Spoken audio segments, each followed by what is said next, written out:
Extremely proud of the staff that we were able to put together. It's difficult in the National Football League to be able to get, every coach that you may covet or may want to get outside the coordinators that, aren't a coordinator at somewhere else just because of the rules. Like, teams are under contract.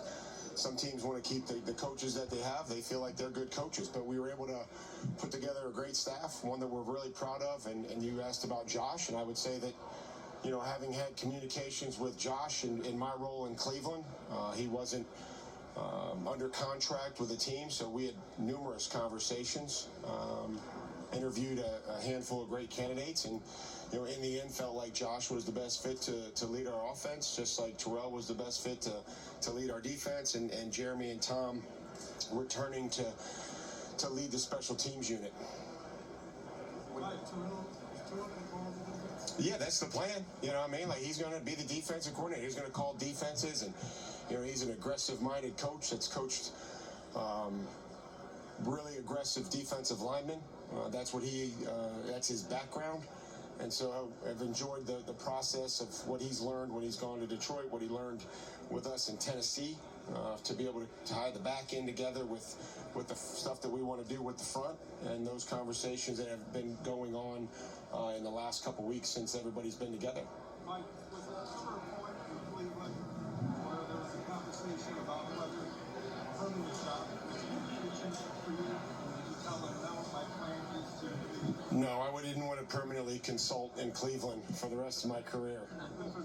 Different position? No. No, I enjoyed my time. I appreciate Jimmy and Dee, entire Haslam family, Andrew and Kevin, and the relationships that I got to make there. It's been fun to see those individuals. I walked into the suite last night in between interviews, and they said, "Oh, get out of here." I said, "I don't work for you guys anymore. You can't tell me what to do." So it was fun just to see them, and but there was no conversation about any long-term plans there. I would have, listened, because I didn't have a job at the time. So what did you maybe learn from that experience in Cleveland that helped contribute to you as a coach? Just how critical, just the little things, right? Just the staff, and being mindful of when new coaches come onto the staff. And I know that Kevin was conscious of that. I think that's why I love the idea of having me work with the offense. It's something that I've thought was very beneficial to those coaches, to me, to have conversations, the way that some offensive coaches see things and the way that defensive coaches may see them a little differently, and so have been able to do that in New England, and moved Ben over to defense to help Terrell and that staff just look at it from an offensive perspective, and things that we can make sure that we're taken care of and not letting slip. How would you describe how the team will approach free agency?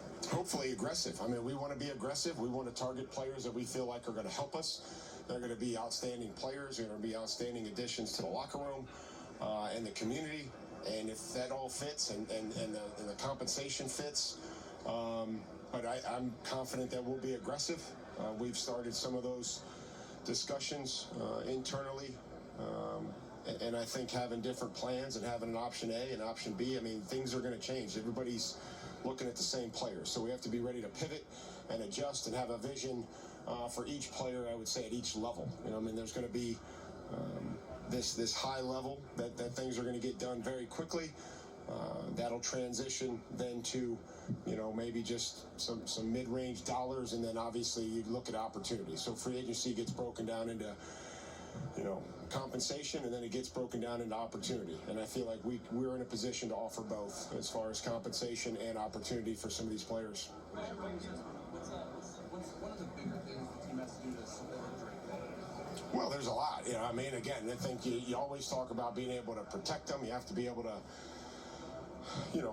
have some guys that can help them on the edges and be able to make contested touches. And you don't have to be perfect, right? You don't have to have, perfect ball placement, right? And those are all things that we talk about, trying to support Drake, believing that he is the future of our franchise at quarterback, and been able to meet with him and talk with him and just get to know him as a person. But you have to look at the lines of scrimmage, and you look no further than the Super Bowl game, where that game was clearly won at the line of scrimmage. Mike, that's I think it's a good draft. I mean, I think there's a lot of names, there's a lot of personalities. Some guys we met last night that were serious. Some guys had a different personality, was maybe a little bit more,